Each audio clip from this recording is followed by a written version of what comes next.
ಧರ್ಮರಾಯನ ಬಗ್ಗೆ ಮಹಾಭಾರತವನ್ನು ತಿಳ್ಕೊಂಡಿರೋ ಪ್ರತಿಯೊಬ್ಬರಿಗೂ ಗೊತ್ತಿರುತ್ತೆ ಎಂಥ ಮಹಾ ವ್ಯಕ್ತಿ ಧರ್ಮ ಪರಿಪಾಲಕ ಅಂತಂತೇಳಿ.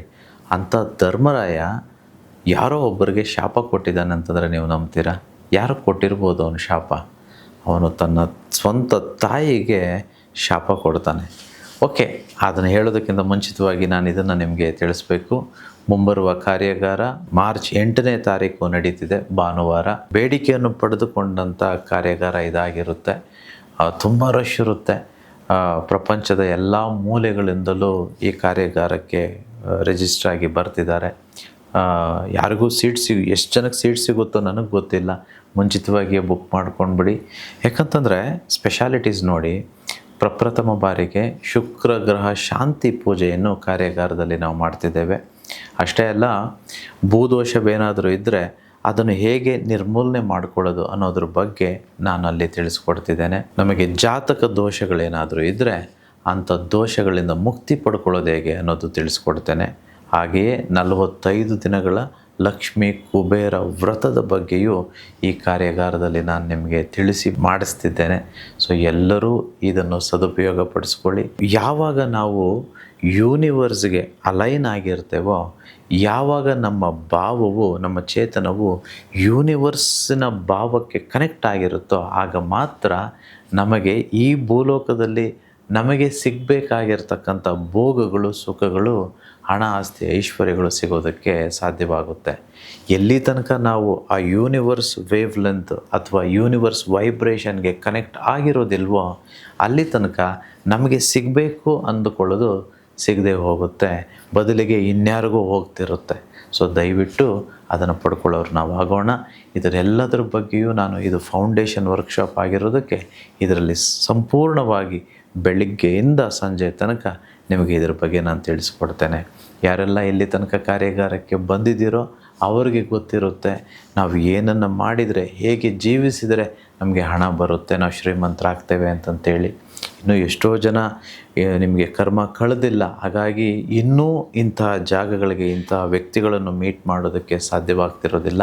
ನಿಮ್ಮ ಕರ್ಮ ಕಳೆಯುತ್ತೆ. ಬೇಗ ಇದನ್ನು ಕಲ್ತ್ಕೊಳ್ಳಿ. ಬೇಗ ನಿಮಗೇನು ಬೇಕೋ ಅದನ್ನು ಪಡ್ಕೊಳ್ಳೋರು ನೀವಾಗಿ ಅಂತ ನಾನು ಬಯಸ್ತೇನೆ. ಮಹಾಭಾರತದಲ್ಲಿ ಒಂದು ಸನ್ನಿವೇಶ ಬರುತ್ತೆ. ವನವಾಸದಲ್ಲಿರಬೇಕಂತಂದರೆ ಪಂಚ ಪಾಂಡವರಿಗೆ ದಾಹ ಹೆಚ್ಚಾಗಿ ನೀರು ಕುಡಿಯೋಕ್ಕೆ ಹೋಗುವಂಥ ಸನ್ನಿವೇಶದಲ್ಲಿ 4 ಜನ ಪಾಂಡವರು ಸತ್ತೋಗ್ತಾರೆ. ಅವರನ್ನು ಬದುಕಿಸೋದಕ್ಕಂತೇಳಿ ನಮ್ಮ ಧರ್ಮರಾಯ ಅಲ್ಲಿಗೆ ಬರುವಂಥದ್ದು. ಅಲ್ಲಿ ಯಕ್ಷ ಪ್ರಶ್ನೆಗಳನ್ನು ಕೇಳ್ತಾನೆ.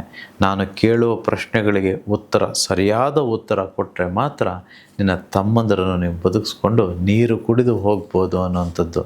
ಅಲ್ಲಿ ಅವನು ಕೇಳುವ ಪ್ರಪ್ರಥಮ ಪ್ರಶ್ನೆ ಎಷ್ಟು ಚೆನ್ನಾಗಿದೆ ನೋಡಿ. ಆಶ್ಚರ್ಯ ಎಂದರೆ ಏನು ಅಂತ ಕೇಳ್ತಾನೆ. ನೋಡಿ, ಸಿಂಪಲ್ ಕ್ವೆಶ್ಚನ್. ಧರ್ಮರಾಯ, ಆಶ್ಚರ್ಯ ಅಂತಂದರೆ ಏನು?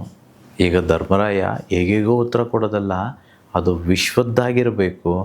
ಅದರ ಆ ಉತ್ತರ ಹೇಗಿರಬೇಕು ಅಂತಂದರೆ ಅದೇ ಎಲ್ಲವೂ, ಅದೇ ಪರಿಪೂರ್ಣ, ಅದೇ ಸಂಪೂರ್ಣ. ದಟ್ ಶುಡ್ ಬಿ ಎವ್ರಿಥಿಂಗ್ ಅನ್ನೋ ರೀತಿ ಇರಬೇಕು.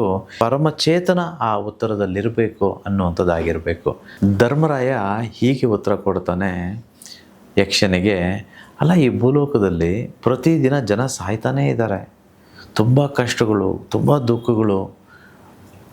ಈ ಒಂದು ಇಷ್ಟೆಲ್ಲ ಕಷ್ಟಗಳನ್ನು, ಇಷ್ಟೆಲ್ಲ ಸಾವುಗಳನ್ನು ನಾವು ಕಣ್ಣಿನಿಂದ ನೋಡ್ತಾನೂ ನಾವು ಇಲ್ಲೇ ಬದುಕ್ಬಿಡ್ತೀವಿ, ನಾವು ಇಲ್ಲೇ ಇದ್ದು ಬಿಡ್ತೇವೆ, ನಮಗೆ ಸಾವೇ ಇಲ್ಲ ಅನ್ನೋ ರೀತಿ ದುರಹಂಕಾರದಿಂದ ಕೆಟ್ಟ ರೀತಿಯಲ್ಲಿ ಜನಗಳು ಬದುಕೋದನ್ನು ನೋಡಿದಾಗ ನನಗನ್ಸುತ್ತೆ ಇದೇ ಆಶ್ಚರ್ಯ ಅನಿಸುತ್ತೆ ಅಂತಂತೇಳಿ ಧರ್ಮರಾಯ ಹೇಳ್ತಾನೆ. ನಿಜವಾಗ್ಲೂ ಎಷ್ಟು ಅದ್ಭುತವಾಗಿದೆಯಲ್ವ ಉತ್ತರ ಅನ್ನುವಂಥದ್ದು. ನಿಜವಾಗ್ಲೂ ಆಶ್ಚರ್ಯ. ನಾವೆಲ್ಲರೂ ಹೋಗೋದೇ ಒಂದಿನ. ನಾವ್ಯಾಕೆ ಅಷ್ಟೊಂದು ಗ್ರಜ್ ಇಟ್ಕೋಬೇಕು? ಅಷ್ಟ್ಯಾಕೆ ನಮ್ಗೆ ಈಗೋ ಇರಬೇಕು? ಅಷ್ಟ್ಯಾಕೆ ಅಹಂಕಾರ ಇರಬೇಕು? ನಾನೇ ಎಲ್ಲ ಅನ್ನೋವಂಥದ್ದು ಯಾಕೆ ಇರಬೇಕು? ಅದ್ಯಾಕೆ ಅಷ್ಟೊಂದು ಸ್ವಾಭಿಮಾನ ನಮ್ಗೆ ಯಾಕೆ ಇರಬೇಕು? ಎಲ್ಲರನ್ನೂ ಕ್ಷಮೆ ಕೊಡೋಣ, ಎಲ್ಲರಿಗೂ ಒಂದು ಅವಕಾಶ ಕೊಡೋಣ. It is okay. Let us not take revenge on anybody. ನಾವು ಯಾಕೆ ಇನ್ನೊಬ್ರಿಗೆ ಬುದ್ಧಿ ಕಲಿಸ್ಬೇಕು ಅಂತ ನಾವು ಅನ್ಕೋಬೇಕು? ನಾವ್ಯಾಕೆ ರಿವೆಂಜ್ ತೊಗೋಬೇಕು ಇನ್ನೊಬ್ಬರ ಬಗ್ಗೆ? ಅದೆಲ್ಲ ಅವಶ್ಯಕತೆ ಇಲ್ಲ. You relax. ನಾವಿಲ್ಲಿ ಬಂದಿರೋದು ನಾವು ಜೀವನ ಮಾಡೋದಕ್ಕೆ, ನಾವು ಅನುಭವಿಸೋದಕ್ಕೆ, ನಾವು ಬದುಕೋದಕ್ಕೆ, ಇನ್ನೊಬ್ಬರಿಗೆ ಬುದ್ಧಿ ಹೇಳ್ಕೊಟ್ಟು ಇನ್ನೊಬ್ಬರನ್ನ ಸರಿ ಮಾಡೋದಕ್ಕಲ್ಲ. ಸೊ ಹಾಗಾಗಿ ಇದು ಗೊತ್ತಿರಲಿ. ಆಶ್ಚರ್ಯ ಅಂತಂದರೆ ನಾವಿಲ್ಲೇ ಇದ್ದುಬಿಡ್ತೀವಿ ಪರ್ಮನೆಂಟಾಗಿ ಅನ್ನೋದು ಆಶ್ಚರ್ಯ ಅಂತಂತೇಳಿ ಧರ್ಮರಾಯ ಹೇಳಿರ್ತಾನೆ. ಆಮೇಲೆ ಇನ್ನೂ ಅನೇಕ ಪ್ರಶ್ನೆಗಳಿದೆ. ಭೂಮಿಗಿಂತ ಭಾರವಾದದ್ದು ಯಾವುದು, ಆಕಾಶಕ್ಕಿಂತ ದೊಡ್ಡದು ವಿಶಾಲವಾಗಿರುವಂಥದ್ದು ಯಾವುದು ಅಂತಂಥೇಳಿ ಅನೇಕ ಪ್ರಶ್ನೆಗಳು. ಪ್ರತಿಯೊಂದು ಪ್ರಶ್ನೆಗೂ ಧರ್ಮರಾಯ ಕೊಡುವಂಥ ಉತ್ತರ ಜಸ್ಟ್ ಮೈಂಡ್ ಬ್ಲೋಯಿಂಗ್ ಅಷ್ಟೆ. ಎನಿವೆ, ಧರ್ಮರಾಯ ತನ್ನ ತಾಯಿಗೆ ಶಾಪ ಕೊಡ್ತಾನೆ ಅಂತ ನಾನು ಮೊದಲೇ ಹೇಳಿದ್ದೆ. ಯಾಕೆ ಶಾಪ ಕೊಡ್ತಾನೆ ನೋಡಿ. ತಾಯಿ ಕುಂತಿಯು ಮಹಾಭಾರತ ಯುದ್ಧ ಆದಮೇಲೆ ಪಂಚ ಪಾಂಡವರಲ್ಲಿ ಅವಳು ಮಾತಾಡ್ತಾ ಹೇಳ್ತಾಳೆ, ಹತ್ಕೊಂಡು ಹೇಳ್ತಾಳೆ, ನಿಮ್ಮೆಲ್ಲರಿಗೂ ಒಂದು ಅಣ್ಣ ಇದ್ದ, ಅವನೇ ಕರ್ಣ, ಅವನನ್ನು ನಾವು ಮಹಾಭಾರತ ಯುದ್ಧದಲ್ಲಿ ಕಳೆದುಕೊಂಡು ಅಂತಂತೇಳಿ. ಧರ್ಮರಾಯ ಧರ್ಮವಾಗಿದ್ದವನು ತುಂಬ ನೋವಿಗೆ ಒಳಗಾಗ್ತಾನೆ. ಅವನಿಗೆ ಗೊತ್ತಿರಲಿಲ್ಲ ಅವರು ಯುದ್ಧ ಮಾಡಿ ಕೊಂದದ್ದು ಆ ಕರ್ಣ ಅಣ್ಣ, ದೊಡ್ಡ ಅಣ್ಣ ಅಂತಂತೇಳಿ. ಸೂರ್ಯದೇವನ ಪುತ್ರ, ಕುಂತಿಗೆ ಜನಿಸಿದಂಥ ಒಂದು ಪುತ್ರ. ಅವನಿಗೆ ತುಂಬ ಬೇಸರವಾಗಿ ನೋವಾಗಿ ತನ್ನ ಹೆತ್ತ ತಾಯಿಗೆ ಈ ರೀತಿ ಶಾಪ ಕೊಡ್ತಾನೆ.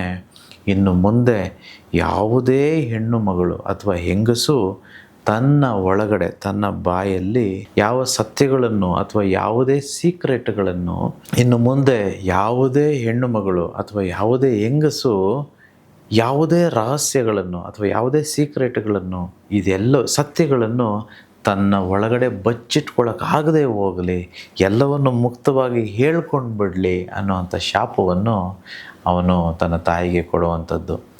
ಇದು ಎಷ್ಟು ಸತ್ಯ ಎಷ್ಟು ಸುಳ್ಳು ಅನ್ನೋಂಥದ್ದಲ್ಲ. ಇದು ನಿಜವಾಗಲೂ ಮೂಲ ಮಹಾಭಾರತದಲ್ಲಿ ಇದೆಯಾ ಅನ್ನೋದಕ್ಕಿಂತ ಹೆಚ್ಚಾಗಿ ಇದರಲ್ಲಿ ನಾವೇನು ತಿಳ್ಕೊಳ್ಬೇಕು ಅಂತಂದರೆ, ಕೆಲವು ಸತ್ಯಗಳನ್ನು ನಾವು ಹಂಚ್ಕೊಳ್ಬೇಕು, ಕೆಲವುಗಳನ್ನು ಒಳಗಡೆ ಇಟ್ಕೊಳ್ಳೋಣ. ಬಟ್ ಧರ್ಮಕ್ಕೆ ವಿರುದ್ಧವಾಗಿರುವಂಥ ಸತ್ಯಗಳನ್ನು ಅಥವಾ ಅಸತ್ಯಗಳನ್ನು ನಾವು ಹೇಳಿಕೊಂಡರೆ ಮುಕ್ತಿಯಾಗುತ್ತೆ ಅಂತ ನಾನು ಹೇಳಲಿಕ್ಕೆ ಬಯಸ್ತೇನೆ. ಸೊ ಎಲ್ಲರೂ ಧರ್ಮ ಪರಿಪಾಲನೆ ಮಾಡೋಣ, ಎಲ್ಲರೂ ಶ್ರೀಮಂತರಾಗೋಣ, ಎಲ್ಲರೂ ಈ ಲೋಕದ ಸುಖ ಸಂಪತ್ತು ವೈಭವಗಳನ್ನು ಅನುಭವಿಸಿ ಮುಕ್ತಿ ಪಡೆಯೋಣ. Thank you universe. ಅಹಂ ಬ್ರಹ್ಮಸ್ಮಿ.